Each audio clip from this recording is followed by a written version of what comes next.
you know, we're talking about cities and urbanization and everything, and so that's to bring people together into closer proximities, and there's benefits with that. But when we do that, we also bring into closer proximity other organisms, and a major one of these is viruses and pathogens. So if you look at, in terms of biomass in the world, viruses make up more biomass than any other organism on the globe.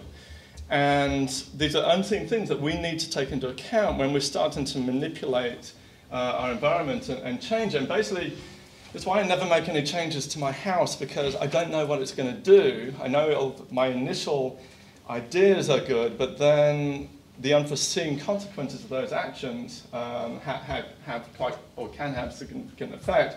So this is Fauci, who's been in charge of NIH in the US for 5 presidents, and basically is saying that anything that we do to our environment will now affect the microbial flow in that environment. And this is now a major concern, because what we're seeing is over time that the number of emergent diseases is on the increase. And this is by anthropogenic effects. It's by people, as was mentioned earlier, they're going in to areas where we haven't been exposed to microbes, for example, building roads into tropical regions of Africa. And we're now being put into closer apposition with these organisms and given them a resource that they can now exploit.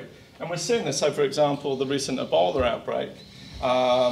Before that, Ebola outbreak, the first time it came out was in 1976, but it was localized into small, very geographically isolated areas that were really easy, or relatively easy, to then go in and control.